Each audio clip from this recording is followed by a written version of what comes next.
right now. Thomas Hearns is an open book for Ray Leonard. Backs up against the ropes. This is one of the most unusual calls by a referee in the history of the sport. The first loss. A tremendous victory. Leonard fighting off the ropes. It happened. It happened. An uppercut by Douglas. Down goes Tyson. Hooks in right hand shot. Excellent. Knocks out by Tyson.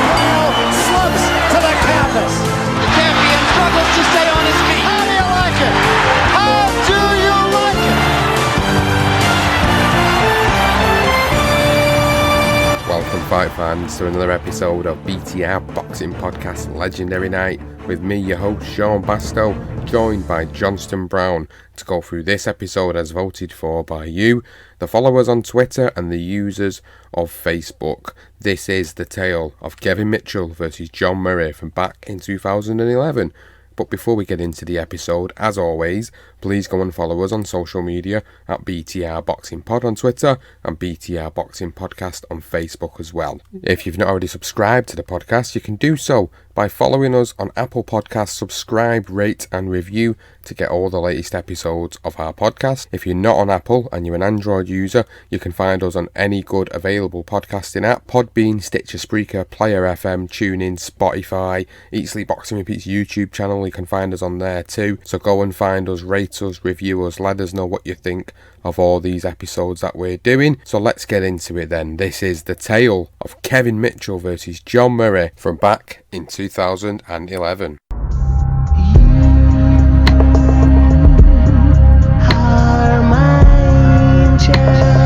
So this is it, guys. This is the tale of John Murray and Kevin Mitchell, their epic bout from 2011. What a domestic fight to be talking about. In a poll of some of the best lightweight fights we've ever seen, including Graham Earl and Katsidis, Ivan Robinson and Arturo Gatti, and the other one, I can't even remember, which one was the other one? It was Rosales and Ramirez. Rosales and Ramirez, yes. Some of the best fights in the lightweight division that we've ever seen, and this is the one that's come out on top that people have really wanted to see us record and listen to. So we're going to get into it and we're going to do the legendary nights for Kevin Mitchell and John Murray. This epic fight from 2011, not too long ago, and this is the greatest thing about doing the legendary nights, is some of the fights are in very recent memory and ones that we obviously really remember as clear as day. So I'm really excited to be talking about this one because this was a pretty epic night for British boxing fans as a whole. So as always, we're going to cover off the legendary nights episode by going into a little bit of their careers leading up to this particular fight. We'll go into the build up to the fight, we'll go into the breakdown of the fight, and we'll also cover off the aftermath and what it meant for both men in their respective careers as always. Let's start then. We'll start with John Murray. John Murray, obviously Manchester fighter, so he's well known to myself. I've watched him progress throughout his career in the early 2000s as he worked his way up through the lightweight ranks, and you know, for me, John Murray was one of them fighters where I felt like he was always going to go on to win a world title. He was always going to do something great in the sport. Unfortunately, obviously, that never happened, as we know and as we'll talk about later on down the line. But I really enjoyed watching his career progress throughout the mid to late 2000s as he started to pick up the British title. And I think one of the most significant fights I remember him being involved in was probably the fight with John Thaxton in 2009, where he was fighting for the vacant British lightweight title.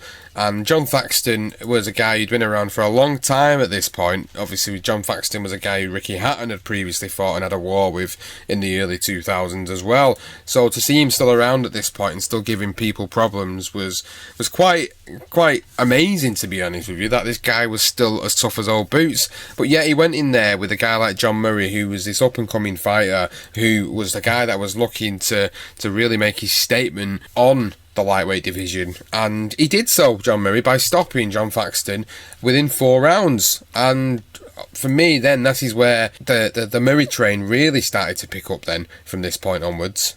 Yeah, completely. Obviously moved on to Gary Buckland as well for the where he retained the British lightweight title and also won the vacant European lightweight title. It was a really good scrap, actually. A really good fight. I advise anyone that hasn't seen it to go back and watch it. It was a good fight for as long as it lasted, up to the 11th round, which was a stoppage win for Murray. He was able to finally keep that Lonsdale belt, which basically he had a British title against Scott Lawton. He actually came in overweight for that. So he actually fought Lawton before the Faxton fight for the British title, which he had originally. And that's why he ended up fighting Faxton for the vacant title, because obviously he's been overweight, and they don't obviously allow you to fight for titles when you come in overweight. They were actually fined £1,500 as well by the British Boxing Board. Anyway, he won the vacant title, which was his, against Faxton. The Buckland fight was, as I say, it was a really good fight, and he managed to pick up the European title as well, which moved him on from the domestic side of things, because he cleared up domestically. He was definitely one of the best lightweights out around at the time, and he clearly and evidently he held all the titles. So, moving into the European scene when he fought the Ukrainian, I'm not going to try and pronounce his name, but Murray basically wore him down and was starting to. It looked like that the potential was going to be he will become a world heavyweight champion at some point. World lightweight champion. Sorry. Yes, good old John Murray, the world heavyweight champion. No, you're right. Obviously, the Gary Buckland fight was brilliant. Yeah, I really, really enjoyed the Gary Buckland fight. And obviously, when he picked up that European title at this point, as I was saying earlier, you start to see him progress through the ranks, and you think to yourself, this guy is going to go on to be a future champion in this particular division. And obviously, he then beat. I'm going to try and pronounce it. Andrei Kudyatsev. I don't know if I've got that name completely wrong. So he beat Kudyatsev and then defended his European title, and then again went to the York Hall in early 2011 and defended his title for the second time against Kareem El Ouzgari. Unanimous decision against Ouzgari, and then that set up nicely for what was this epic night, which is the Kevin Mitchell fight. So Kevin Mitchell's career, again, he's another guy who was more probably be known to yourself, being from that neck of the woods where he was from, but I didn't really pick up Kevin Mitchell until I'd say around sort of 2006. That was when I first started to see him on the scene. Then I think he was getting more exposure mainstream at this point, and I was getting to see more of him. I remember back in this time as well, there wasn't a lot of social media platforms around. There was no Facebook, there was no Twitter. It was other things that was around at the time, things like MySpace and Bebo, if anybody remembers that in the UK and the USA. These were the types of things that were around at this time, so you didn't really get a lot of chat between one another. You'd only really pick stuff up from checking reputable boxing websites on the internet, or the Boxing Monthly or Boxing News or Ring Magazine, and it'd only be if they'd feature these fighters in there. So I only really started to pick him up from watching him on the undercards of bigger fights, and when I started to see Mitchell progress throughout the super featherweight division, I started to realise that this guy, has got something special. And throughout 2006, he was doing really, really well. He was going in there with a number of different names from all over the world. Some of the names on his record I won't even try and pronounce, because they're, again, really, really difficult names to pronounce without making a meal of it. But when he moved into 2007 and 2008, I think this is where most of the mainstream audience started to pick up on Kevin Mitchell's career, and there was one fight in particular on the 8th of March 2008 against Carl Johansson, and it was for the Commonwealth Super Featherweight title and the British Super Featherweight title. Yes, it was a cracking against Carl Johansson. I think he actually won the British Fight of the Year. It was just constant. It was good action, and Mitchell, obviously, he was a left-handed orthodox fighter, actually, a bit like sort of with Cotto and Hagler and De La Hoya. So, and he was he had a great boxing ability. He had good footwork, good head movement, and a great selection of shots. And he was always tipped to be a very, a world champion, a bit like John Murray. But I felt that, I think a lot of people felt that Kevin Mitchell, he was only showing spells of what he could potentially achieve, and people felt that he was going to be pushed on and be a world class operator, because his skills showed that. And obviously, the Carl Johansson fight was a great fight for Mitchell to come through. He broke his jaw apparently in the 6th round, but managed to go on and stop Cole Johansson in the ninth. And even Mitchell to this day still says that Cole Johansson is the hardest puncher he's ever fought, interestingly. So, that was a great fight. One, definitely. If anyone's again, go back and have a look and watch that fight, because it is an excellent fight. And then obviously he moved on to fight Walter, which was the first time he had fought it outside of Britain. He actually fought in the Bulwark Hall in Atlantic City for the WBO vacant WBO inter-continental super featherweight title, one of them ABC belts. But he was on the Pavlik Gary Lockett undercard as well, or on the same card, I should say. So he obviously won that, and he was moving along nicely. And he came back to York Hall, he actually moved up to to lightweight when he fought. I'm just going to say Wilson because I don't know his first name, but he's a Ghanaian fella.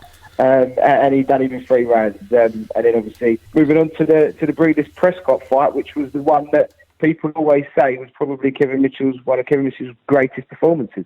Yeah, they do say it was one of his greatest performances because of the fact that Breeders Prescott absolutely obliterated Amir Khan within a round. So he was this big danger man, the way they threw Amir Khan in there to the wolves essentially against Prescott. People were thinking, oh, this is a risky fight to take. And this was only a year later that he fought Kevin Mitchell. He beat Amir Khan in 2008, dropping him and stopping him in the first round. And then he went on to face Miguel Vasquez and lost a split decision to Vasquez, and then came back over to the UK, to Newcastle, to fight Kevin Mitchell. So obviously people remembered what had happened to Khan in the fight a year earlier, and obviously people were going, this is a risky fight to take for Kevin Mitchell. But a lot of people who knew Kevin Mitchell knew that this was going to be a fight that he could win quite handily with his boxing ability, and that's what he did actually go on to do, and it was one of his best performances. And I remember the fight fondly because I remember thinking to myself, if he gets caught,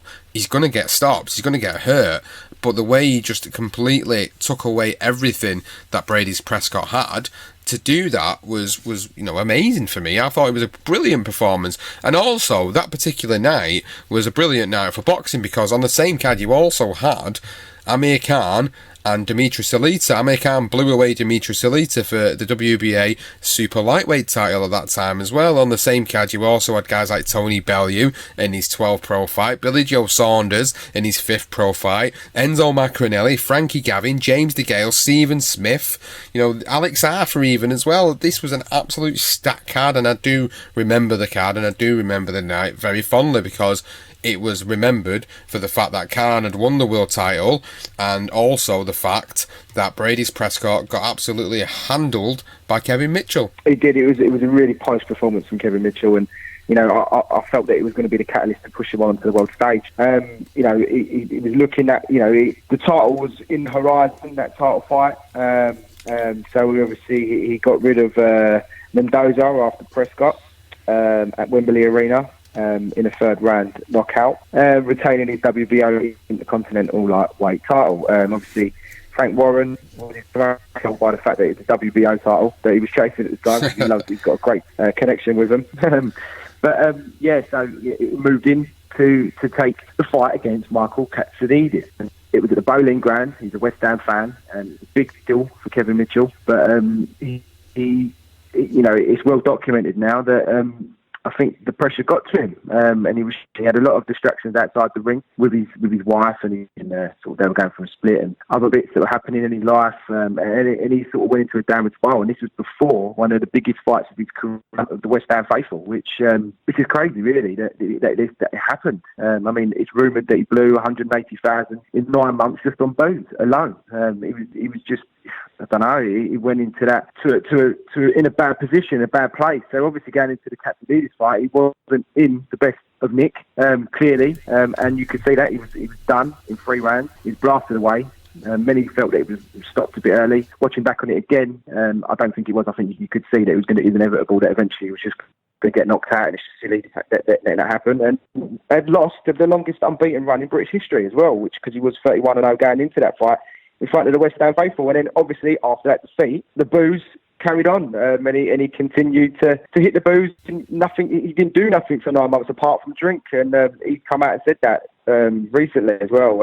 So it was a shame for him. He was obviously in a bad way. He was depressed, and weren't in a good fit position to fight at that time. So and that was how he was leading up to the John Murray fight. But obviously things changed after the Katsidis fight, and I think, if I believe, he got himself the chance for John Murray, and he got himself off the booze and got himself in good condition and done a long camp for a good sort of 9 months, whatever it was, and which made him ready for the John Murray fight. Yeah, the Katsidis fight, just going back to that, I again remember that night as well. I remember thinking to myself, he didn't look right coming into the ring for that particular fight, and I really wanted him to win the Katsidis fight, because this was obviously a big fight for him, because if you look on what he was doing at the time, he was pushing on to that world title level. This was actually for the interim WBO world lightweight title, and winning that fight would have pushed him on for a world title shot pretty much immediately. So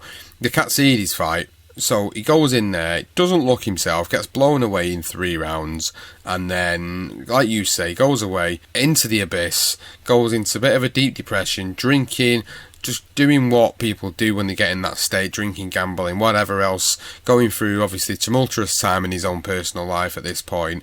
And people just completely wrote Kevin Mitchell off, I think, at this point. And then when the call was made to fight John Murray in July of 2011, that was the motivation he needed. He needed a big fight against a fellow domestic fighter who was undefeated. He was 31 fights in, undefeated. He was going to be going on to world honours, and this was the exact motivation he needed to get himself into shape for this particular fight.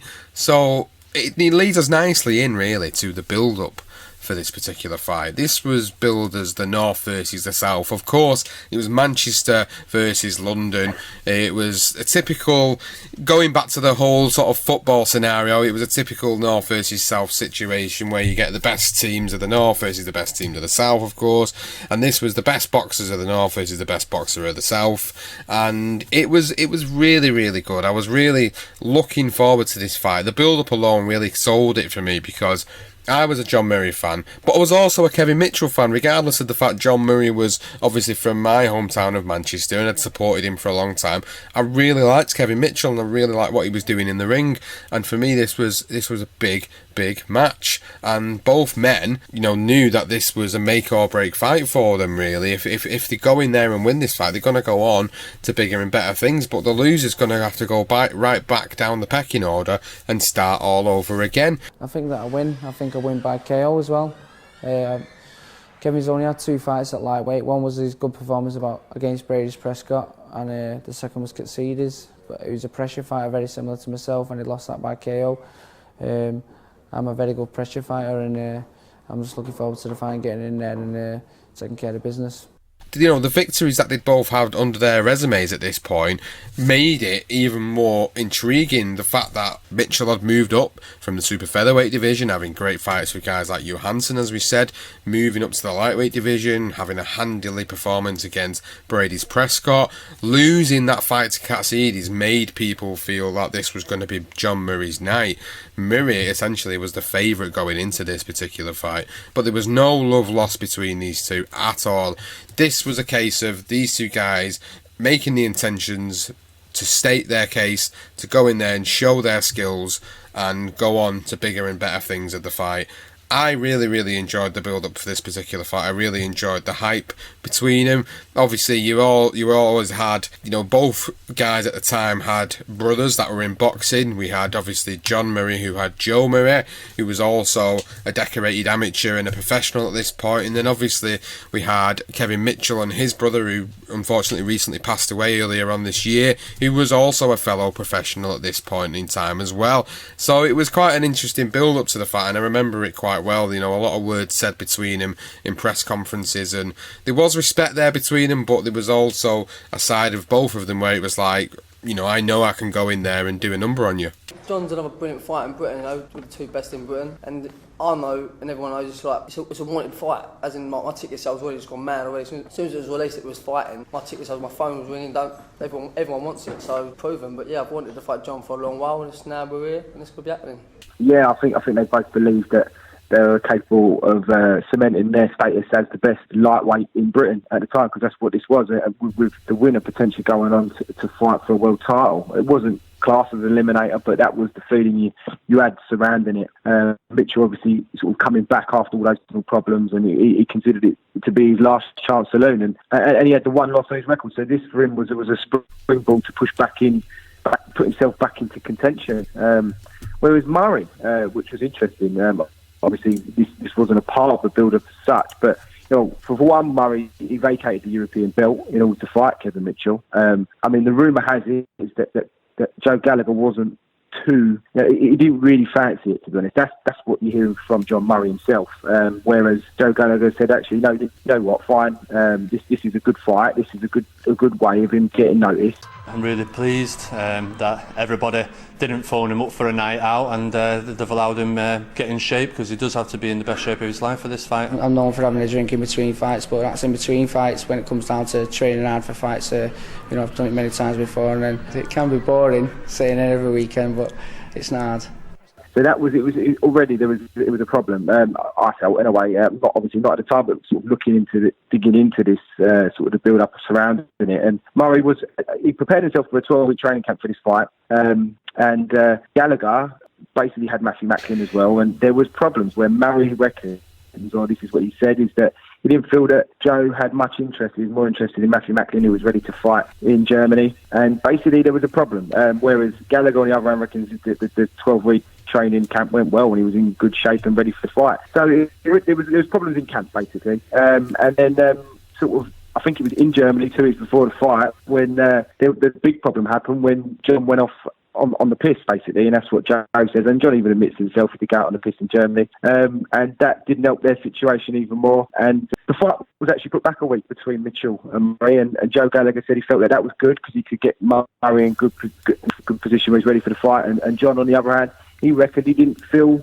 too great and felt a bit deflated and weren't really up for it, and he felt like he had a poor training camp. So I don't know, it's all, this is what you hear afterwards, but this is the build-up, this is the situation. Whereas on the other hand, Kevin Mitchell, he's now changed his life around. He's now the guy that's clean, hasn't drunk for a while, he's dedicated to training, it's his last chance saloon. So it made it really interesting, although it wasn't exposed to the public, but obviously in-house, and looking back on it now as we're able to do, it made it even more interesting about where both men were at this time as before they stepped in that ring against each other. But let's just take a little pause for one moment to give a shout out to the sponsors for BTR Boxing Podcast. It's Bear Attack Boxing, providing high quality boxing gloves, boxing equipment to your suitable needs. You can find them at www.bearattackboxing.co.uk and all over social media. You've got the Fight Pro 1 gloves, the Pluto gloves, the new Bear Attack Boxing t-shirt range, the inner gloves, the hand wraps, some great boxing products on there, so go and check them out.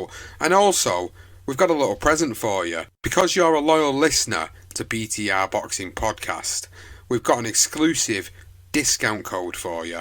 Now, it's a 10% discount, and all you've got to do is when you're at the checkout and you've got them boxing gloves and that t-shirt in there that you want to buy, go onto the promo code and enter BTR10 for 10% off. And 10% is not something to be scoffed at in this day and age.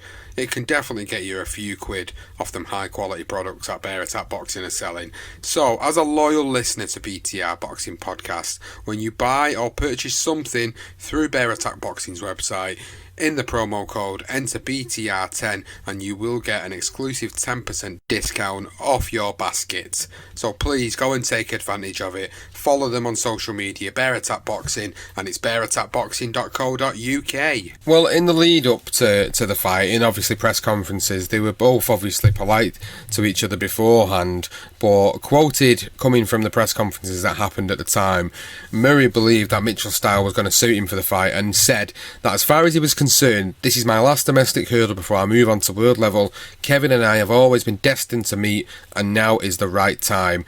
And Mitchell's response was, whenever we've been in the same room as each other, we've been polite, but it's time for that to stop. This fight is just around the corner, and I've got my fight head on now. When I get in that ring, I'm going to rip John Murray apart. He's standing between me and a world title fight, and I want to knock his head off. I plan to be throwing bombs as soon as that first bell goes. I've never been in better shape, and I'm so far ahead of where I was going into the Katsides fight. So the war of words came into fruition in fight week, and they were all ready to go. But it was very interesting when you were talking about what John Murray was talking about retrospectively. Obviously, that was an interview that he'd conducted with Trish Dixon for the Boxing Life Stories podcast, of course, and it was really interesting to hear John talk about this fight and the build-up to this fight. And it doesn't surprise me, some of the stuff that he was talking about. Not that I'm trying to discredit Joe Gallagher as a trainer as sorts, but as a trainer, when you've got so many fighters and quite a few of them are at a certain level where they're pushing on for world honours, which is what Macklin was doing at the time, going to face Sturm in Germany, John Murray's training camp was affected. And I do believe that there's an element of truth to them statements. And obviously, they're both trying to save face by one denying it and one saying this was the case, and unfortunately they had a not so amicable split as a result of all this and the aftermath of this particular fight. John Murray would end up going to move on later on down the line, but for this particular fight, the fact that he was underprepared for this fight, and the fact that Mitchell was the guy that was underprepared for his big fight against Katsides, it's like the tables had essentially turned now. So John Murray was going into the biggest fight of his career, not prepared 100% how he wanted to be, and in hindsight, you'd think to yourself, well, maybe I should just pull out of this fight, but it's so difficult when you're in a position where all the TV rights have been done, contracts have been signed, tickets have been sold, so many different factors to a fight actually not taking place, and they decided to obviously go ahead. The week that they was given extra as it was put back was a massive help, obviously, to get John Murray into shape, and it was going to prove evident on the night, looking back on this fight and going into the breakdown of the particular fight. It was going to prove evident that the preparations or lack of preparations John Murray said he had in the lead up to this one was going to become evident as the fight started to wear on. So the fight itself then, Johnston, let's start with it. Let's talk about it. Let's go into what was one of the best domestic lightweight fights we have ever seen in Britain. Well, a partisan crowd. And this, Jim, a contest that I've been looking forward to since the moment it was made. On paper, it could be one of the fights of the year. Yeah, you have to expect this to be brutal. Some people expect Kevin Mitchell to get on the move the way he did against Brady Prescott. I don't know if that's in his mind. I think he fancies that he can blast Murray out of there. Yeah, it was a good start, literally, from the off. Murray was, Murray's style was head down, march you down, and I'm gonna work hard on the inside, and eventually I'm going to get you and put you away. And that was how he started the fight. He was walking Mitchell down, but Mitchell was moving well. He was landing good combinations before moving danger. Throwing that left uppercut, landing on bang on point at some point, and working the body as well. So that was round. It was Murray chasing Mitchell around the ring, and Mitchell showing that. Showing off his boxing skills and his elusiveness and how he could throw a great range of combinations and be out of trouble. It was throwing the jab well. So it was literally just Murray trying to get to Mitchell, but Mitchell being able to keep him off with punches and good movement. And that was basically how the first round went. So moving to the second round, it was pretty much the same. It wasn't until Murray landed a big right hand halfway through that round that actually Mitchell was clearly hurt, and then spent most of the time on the ropes, allowing Murray to finally unload on him. Murray's taking big punches that he can't afford to do. That's a good right hand, bang on the chin from Murray. That's his best punch of the fight so far, John Murray, and he senses that. He went right down to the boots of Mitchell, but he's now regrouped. He's back up on his toes. How much lasting damage now has been inflicted by that? That's definitely Murray's best punch so far. So that second round, it turned pretty quickly, and John Murray showed his power with that big right hand, and although Mitchell took it, he clearly hurt him because, as I say, he backed into the ropes, wasn't agile, wasn't moving out of danger as he was in that first round. But so it was a pretty even start. I'd give him a round each, and it was, you could see the styles where Mitchell in the first round was able to keep out of range, and then Murray landing that big shot, and him putting his stamp in the fight in that second round, and it was a good start to the fight, and it pretty much constant throughout the rest of the fight. But yeah, a good first 2 rounds anyway. It was a good first 2 rounds. It started off quite at a frantic pace, and both men had said in the build-up, as we spoke about a few minutes ago, that they were both going to come out and throw bombs from the off. You know, John Murray's style was very much a Joe Gallagher-esque style of how he trains some of his fighters. You look at Anthony Crolla in his style, and that's very shades of the Anthony Crolla style that he adopted later on in, obviously, his career, to eventually go on and win a world title himself. But the way Murray's hands were held up high, going in, just throwing the bombs, trying to work the body, trying to work the head, and obviously in that second round when he caught Mitchell with a big right hook, obviously then Mitchell had felt the power of Murray and backed up a little bit, and as you said, he needed to weather the storm, needed to make sure his head was totally clear and his legs were back under him. But it was one of them early exchanges that for me was going to set the scene of the fight. You're thinking to yourself, this is going to go the way that people are expecting it. John Murray's going to come in there and do a little bit of a number on him. But Mitchell going into the third and the fourth rounds, he's starting to sense that he's being dragged into this toe-to-toe brawl, and actually boxing Murray is not going to be the way to beat him in this particular fight. The way to beat him is going to be to stand toe-to-toe with him, which sometimes isn't the greatest of advice, to go in there and stand toe-to-toe with somebody who's exceptional at doing that. But what he actually started to do is he started to move around the ring, started to box a little bit more behind his jab. But as he started to do that, Murray's starting to close the ring off and catch up with him, and catching Mitchell with several hard shots. And Murray started to carry on that trend. He continued to be the aggressor in the fourth round, landing more punches, but Mitchell was the one that was picking the punches. He was the one that was landing the quality shots. So whilst he wasn't landing as much as what it may look like in the fight, if you watch back that fight and you look at what actually gets through and through the gloves and lands cleanly, Mitchell's punches actually land cleaner than what John Murray's do. John Murray's are more sort of not glancing blows, but blows that are landing on arms and elbows, and Mitchell's covering up well, and even though he's the one that's on the back foot in this round, he's the one that's actually timing and picking the punches so well, and that's starting to sort of take effect going into the fifth round, because the pace and the volume of the punches are starting to take its toll on Mitchell in particular, because Murray's then starting to keep that pressure on. And although Mitchell was landing the cleaner shots, Murray was the one that was, he was just like he was what he says his name was. His nickname, his moniker is the Machine. So he was the one that was coming in there and using that engine that he had to try and break down and wear down Mitchell in this particular fight. But Mitchell, again, was still throwing, was still picking, was still quite accurate with his shots in this fifth round, but John Murray was still coming forward. So you think to yourself at this point, what's it going to take for Mitchell to stop Murray in his tracks? Yeah, absolutely. Everything Mitchell was throwing at Murray, he literally threw him, didn't he? Although, as you say, Mitchell was showing a more variety range in his punches. Those 3 fast uppercuts he threw in the fourth round, but Murray again just continued to keep marching forward. He applied good pressure throughout the third, the fourth, and the fifth. The one thing you noticed in the fifth was that Murray's right eye was beginning to swell, and it was due to those uppercuts from Mitchell and hooks. That basically, it was a telltale sign that he was hurting.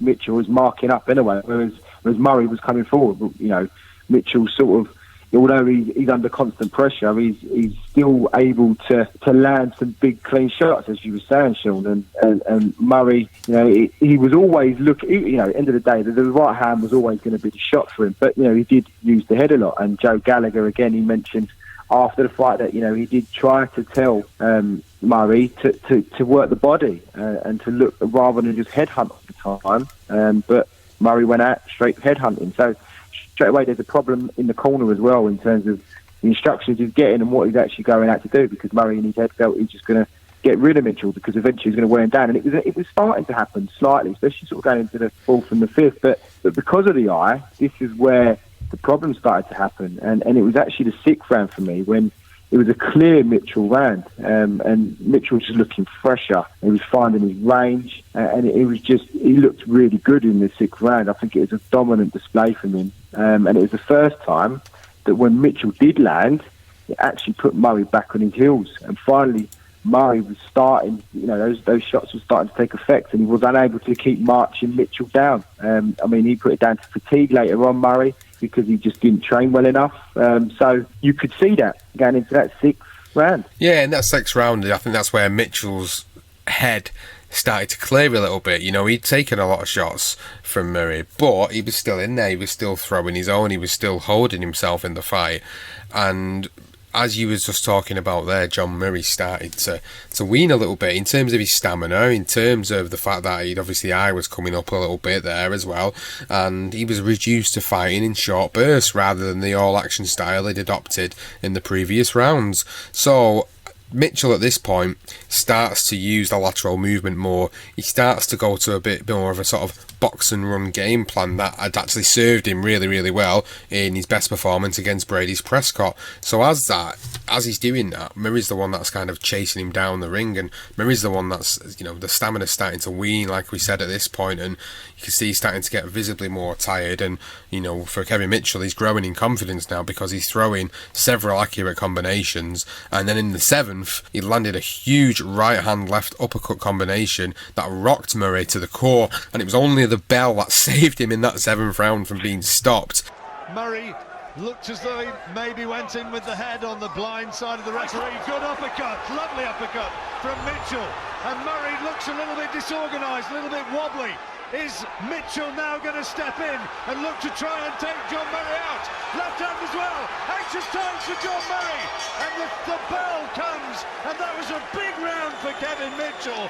And John Murray, after 7 rounds, is really in dangerous territory. Fantastic little round in that 7th. One of the greatest rounds of that particular year, where Kevin Mitchell seemingly had turned the fight around from being the one who looked like he was going to get stopped earlier on in the fight to the one that was going to go on and look like he was going to stop John Murray in that 7th round. Brilliant 7th round, that. Really, really good 7th round, and that was a peach, wasn't it? A peach of a shot from Mitchell, that left uppercut that wobbled Murray right at the end of the round, and you could see, that he was tired and he'd taken a big shot, and you're sort of thinking, that eye was beginning, especially the right eye was beginning to close. But the left eye was also marked up as well, so it was in a bit of a mess down into the 8th round, sort of in the break, and you could see him trying to iron out that right eye and try to get it open because it was basically shut closed. And Mitchell he was full of beans, wasn't he? He was energetic.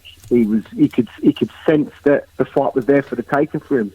So when he came out for that 8th round, he continued his assault on Murray, who was clearly tired, but he was brave, but he could barely see, and he was just basically fighting on instinct. And this is where, for me, the 8th round was just as good as the 7th, where Murray's in all sorts of trouble, but then he can't see out of his right eye. He's gradually losing sight in the left, so he's literally just throwing shots and just hoping they land. And one did, landed beautifully, wonderfully timed shot on Mitchell, which rocked Mitchell. And you're thinking, oh my God, is this fight gone back the other way again? Is Murray now going to put the pressure on Mitchell and get rid of him? But Mitchell was clever, he held on, and then so the referee allowed. It was in those situations where you're thinking, is Murray going to put him away? And then obviously it's a great, beautifully timed left hand from Mitchell that put Murray down in the 8th round. He gets up to the count of about 8. Referee allows it to continue, and then there's a combination from Mitchell, which basically ends the fight. There's a criticism that he sometimes makes easy fights hard work. Well, this is a hard fight, and both of them, it is torrid entertainment, and down goes Murray. Great shot from Mitchell. And Murray looks as though he's in real trouble. Has he recovered? There's blood coming from that right eye. Richie Davis having a very close look, and he allows the action to continue, and Mitchell's trying to finish it. Here and now it's all over, and Kevin Mitchell has proved his point. A first professional defeat for John Murray, and Kevin Mitchell, for him, it is his moment of redemption, atonement for the day he got it so wrong against Michael Katsidis. Here in Liverpool, he's got it absolutely right. And what a terrific finish to take out John Murray. Should have been probably stopped after the first round, but the referee gave him an opportunity, and Murray just took 3 or 4 combinations, and it was clear to see that if it continues, he's going to get knocked out. So rightly stopped at the right time by Rick Davis, the referee. But what a brilliant round the 8th round was. Yeah, it was a fantastic round. The 7th and the 8th round, this particular fight, is what makes this fight the reason it won the poll. People remember it so fondly because of how recent it was and the fact that it was such a huge domestic fight for both men at this stage of the career. That 8th round again, you know, it felt like Murray was turning it around. It felt like he was going to actually go and get Mitchell out of there at one point of the round, but then it was when that perfectly timed left landed on Murray, and that's it, he's down. It's like, oh, this is the beginning of the end. When I was watching it, this for me was the beginning of the end. I was like, no, he's going to get up, but I can't see this lasting much longer, and obviously he didn't. He got stopped by the referee because another combination went in and it was too much. Then at this point, you know, the referee had jumped in and obviously stopped the fight because it was the right thing to do at the time, of course, and saving Murray for another day.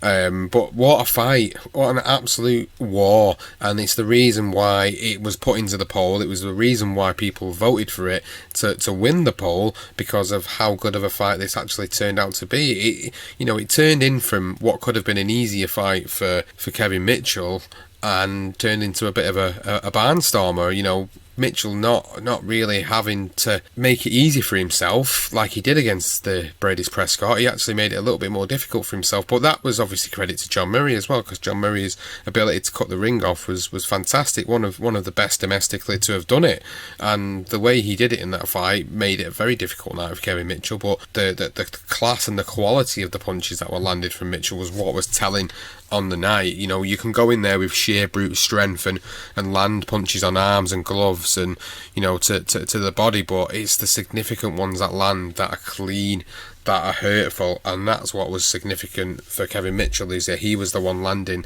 the cleaner, harder punches as the fight wore on, and that's eventually what broke down John Murray, and the referee jumped in to stop it. But yeah, an absolute fantastic fight. One of my favourite fights domestically of all time, this. Yeah, it really is a cracking domestic scrap again.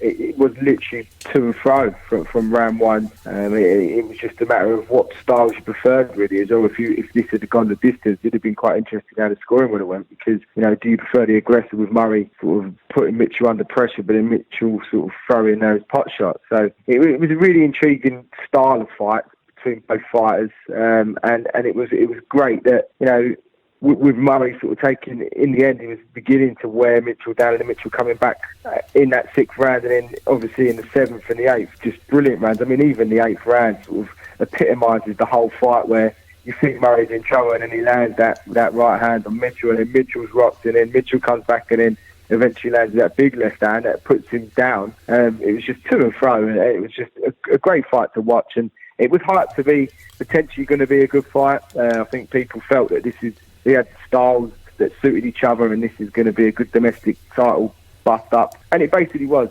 And you know, it was just great fun to watch and look back on. And I say domestic title, it wasn't. It was actually the WBO Intercontinental, wasn't it? But one of them ABC titles. But it doesn't matter. Whatever was on the line, it is irrelevant, because these guys are always going to put in the show they were going to put in, and it was brilliant for us to watch, and definitely well picked from the poll. Absolutely. So let's move into the final segment of the episode then, the aftermath, what this fight meant for both men. Well, talking about Kevin Mitchell first, he was the victor in this one. He would then go on to fight Ricky Burns and lose to Ricky Burns, which was a bit of a shock defeat, to be honest with you. I weren't expecting him to lose to Ricky Burns the way he did, getting stopped by Ricky Burns in 2012. And the other significant fights that he were involved in were right at the end of his career, when he fought Jorge Linares in 2015. Again, another barnstormer with Linares, and he absolutely battered Linares for the first few rounds of that fight. And this is the same Linares that we've seen in the past couple of years, you know, really go on to do some good things and be involved in some good fights in the sport. But Kevin Mitchell, unfortunately, his eye came up too much in that particular fight, and he struggled and eventually went on to obviously get stopped by Linares in this particular fight in round number 10. But it was an absolutely cracking fight when that happened as well. And then his final fight of his career, of course, who can forget forget the fight with Ishmael Barroso as well. Barroso came over undefeated, big puncher. Kevin Mitchell won final roll of the dice, and again started off really well, but then would eventually succumb to the power of Ishmael Barroso and made the right decision at this point in time to call it a day. But I feel like Kevin Mitchell's one of them fighters who was one of the best British fighters amongst quite a few other names there as well, by the way, to never actually go on to win a world title. I think he's one of them fighters like the Harold Grahams of the world. Kevin Mitchell's another guy who could have gone on to win a world title and just never did. Absolutely, mate. He's definitely one of the best British fighters we've had that never won a world title. He had his opportunities. Obviously, the Ricky Burns fight, I think Burns was a bit too big for him on the night, to be honest. And I think I was surprised, though. I was expecting it to be more of a competitive fight, but Burns got rid of him. It was literally after the Burns fight that he actually switched and went to with matchroom boxing in his hand and went back to his old trainer in Tony Sims. And he still says to this day that from that point in 2013, it was some of the best moments of his career, where he was able to get a nice win streak together following the defeat. And he did. I mean, the Daniel Estrada fight as well was a super performance from him. And then that is another one that was described as one of the best in his career. Obviously fought at Wembley Stadium on the undercard of the Foch Groves 2, which I was at as well, when he beat Maduma, however you want to pronounce his name. And then the Linares fight, I was there as well. At the O2 that night as well. And on the Kevin Johnson and Joshua undercard, and I thought, for me, that Linares fight, I thought that was the best performance. In that first half of the fight, I thought he was outstanding. When I was witnessing him live, I thought that was a great boxing performance from Kevin Mitchell. And then in the end, I mean, he even put Linares down in the fifth, but then Linares, he was like fine wine, wasn't he? He just got better with age. Eventually, he took over the fight, and then obviously it was waved off because of the eye. But he looked in trouble. I mean, I was quite close. I wouldn't say ringside, but I was quite close, and you could see he was in distress. But it was funny because Mitchell, as you already said, what a great boxer he was that never won a world title, but in that one fight in Linares, see the quality and then you see the fade, and it's basically a bit like his career, just that one fight in particular. And yeah, it's a shame. It really is that Kevin couldn't have gone on to win a world title, because I think he was good enough to definitely win one. So let's talk about the aftermath then for John Murray. And the Kevin Mitchell fight was a massive fight for him. He jumped straight back in the ring later on that year to fight for the WBA lightweight title against Brandon Rios, which for me was... I understood the decision, why he took the decision to fight Brandon Rios, but why they ended up getting in the ring on the night after the Brandon Rios being way overweight, which was ridiculous, the amount of weight he was over for this particular fight. So that made the title vacant, which obviously was there for John Murray to win, basically. That was his chance to win the fight. Brandon Rios was actually the champion at the time and stripped of the title due to the fact that he couldn't make the weight. As a result of not being able to make the weight, he then obviously went on and he had to go and get in the ring with John Murray, who made the weight comfortably. Let's be honest, he made that weight comfortably, but Brandon Rios didn't, and that was very significant in this particular fight because John Murray really, really struggled to get in the fight. That all action style of his really didn't really make a dent on Brandon Rios, and I remember staying up to watch that particular fight and thinking to myself, I understand the decision to go for a world title and something that not very many fighters get the opportunity to do so, but in the circumstances that it was surrounding, it just felt like all the odds were stacked against him, and he would eventually go on to get stopped in the 11th round of that particular fight. And again, his eye was a problem. It's well documented as to what's happened with his eye, and we'll talk about that in a couple of moments. But he lost to Brandon Rios and then come back with 2 victories, one of them being over John Simpson, before making his final professional fight against Anthony Crolla, getting stopped by Anthony Crolla as well. And again, at this point, his eye again blown up in that fight. Not great.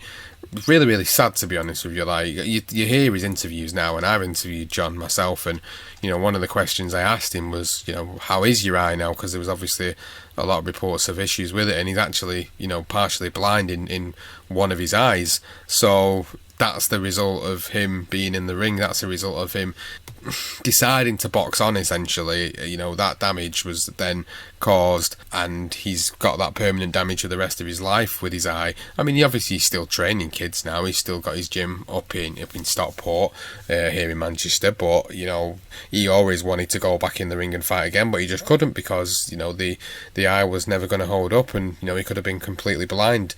He explained it to me, he's literally only got vision so it's like tunnel vision. That's what he's got. He doesn't really have any vision out of the side of his eye. It's just literally like tunnel vision. He can only sort of see what's straight in front of him in that eye, which is a real shame. That these guys put themselves through all this for the pleasure of fans and the pleasure of people like ourselves sitting down and talking about epic fights like Mitchell versus Murray. But for John Murray, he's another guy who I felt like, when I was talking about him earlier, running the podcast at the start, when I first started to see him, he was a guy I was certain was going to go on to win a world title, and never did.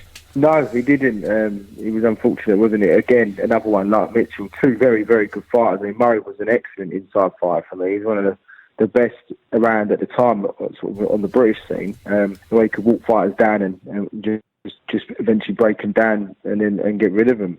I thought what he did do, and he cut the ring off well. But it wasn't to be. I mean, after that Rios fight as well, I mean, that again, I'm with you to that fight. The side's silly. But it's a world title. He's got an opportunity. Why is he not going to want to do it? I mean, he didn't even mention as well. I mean, he went through a difficult time, like Kevin. I mean, the one thing you got to remember is with these two guys in particular, they ain't sort of sitting in their mansions with millions of pounds anymore. These guys fought for the right to get a house, try and get a gym. They were both being tipped to be earning millions and millions and millions, which they never did. They had doing some great big fights, but neither of them were like millionaires. So it just shows you that although they're pretty much household names in Britain, especially with Murray up north and Mitchell down south, but yet neither of them have been able to earn those millions that fighters are earning today. So they've had to struggle, and they both had their problems. I mean, Murray went into a spiral of depression as well after the Ruiz fight, where his wife left him, he lost his house, he went on a 6-month bender, as he put it, and he looked like he was, he just went into oblivion. He felt alone, and then he had the opportunity to fight Gavin Rees, and it looked like that fight was going to happen, and obviously then he gets a call to say that there was something wrong with the scan, a brain scan, and that fight was put off. In the end, it was undying. It was misread, I think, the scan, they said, but obviously the eye injury, which eventually ended his career. So, it just shows you that you got two fellas here that we're talking about, and I think sometimes we do just tend to think that these guys are earning millions and millions of pounds. They fought to earn themselves a house. That was basically where they were at, and today they probably would have earned a lot more money, which is unfortunate for them, because in today's world they would be big names and they would be both earning a decent crust, I think, rather than unlike what they did in the time they fought. But two great fighters, could have been world champions. Deserved to be world champions, and a great legendary night. It certainly was a great legendary night to cover off, and I really, really enjoyed talking about this fight, with it being so close to home, with it being a Manchester fighter and a London fighter, with us obviously respectively being from Manchester and London. It was a great one to cover, of course, for that reason, and that reason predominantly. But not just that, the fact that these were great fighters we watched domestically growing up. Over the past 10-15 years, we've seen these fighters come to the forefront, be involved in great fights, in particular this one. Unfortunately, never going on to win world titles, but never also going on to earn the money that they really should have done. As you rightly said, this fight happened in 2011. We're now in 2019. The landscape of boxing has significantly changed, more so after sort of 2014-15 onwards, where both of them really were at their end of their careers or had already retired, so they weren't really able to capitalise on this new era of money in boxing, which is what it's all about, with the TV deals and the streaming deals and the zones and all this type of stuff that's around now that there wasn't there 8 years ago. So it is a big shame that none of them got to be able to reap the rewards of all their hard earned years of graft and sacrifice to put on a show for fight fans. And I did enjoy it. I do genuinely enjoy this episode of Legendary Nights, and I think we will probably get some more of these absolute cracking domestic fights up there later on down the line in the polls, because, you know, another one that was in there was Graham Earl versus Katsidis, and there's plenty of other domestic fights which would constitute, in my eyes, and I know yours, a legendary night. But yeah, Johnston, what a great episode to have covered. Any final thoughts on the tale of John Murray versus Kevin Mitchell? They're, you know, two good fighters, two great fighters on the domestic sense, and we're unfortunate to not win those world titles. But, you know, and it's a shame they didn't earn the money. I think that's the one thing, looking at their careers and sort of digging in, sort of trying to pick up information for the fight itself. But, you know, what you do find is that, you know, it wasn't easy. They weren't earning this money, and it just shows you that's just boxing, wasn't it? And as you say, it's changed so much within the last sort of 5 years, that these fighters could be earning the money they're on. I mean, talking about the lightweight division, you got Crolla and you got Luke Campbell fighting Lomachenko and earning, I'm sure, a nice bit of money, when back then these guys were British champions or wherever, or European champions, even still not earning enough, still in debt. So, you know, it just shows you that boxing has changed a lot. The landscape of it has changed, especially on the British sense, where our fighters are now able to earn a bit more money. That being said, there are still plenty of fighters out there today that are not earning the money they probably should be. So, you know, it's a learn. You've got to look at both their careers and see what, you know, they both had spikes, you know, they both had moments where they fell into depression. You know, you've got to look at the welfare of fighters, not just as of when they're in the ring and not just after the fight, but also the impact it has after their career. So, you know, I think it's just a good fight to talk about, and for people to just, I don't know, to think that it's not as rosy as it's perceived on social media and all these millions of pound contracts people talk about. You know, that's just the hierarchy, and that's the small percentage of the boxing game, and back down to the gyms and the local gyms is where it all starts. And, you know, that's where we need to be investing and putting our time into, and trying to keep an eye on the up and coming fighters and go and watch their fights, and so they can earn a bit of money themselves. But yeah, other than that, great, you know, excellent, fantastic fight, and great one to cover. So thank you to all those that voted for this particular legendary night. If you've enjoyed listening to this episode of John Murray versus Kevin Mitchell, go and let us know on Twitter at BTR Boxing Pod and on Facebook at BTR Boxing Podcast. If you've not already subscribed to the podcast, you can do so by checking us out on Apple Podcasts or on Podbean, Stitcher, Spreaker, Player FM, Spotify, or Eat Sleep Boxing Repeats YouTube channel. This was an epic domestic night. This was a legendary night. This was the tale of John Murray versus Kevin Mitchell. And right now, Thomas Hearns is an open book for Ray Leonard. Backs up against the ropes. This is one of the most unusual calls by a referee in the history of the sport. The first loss. A tremendous victory.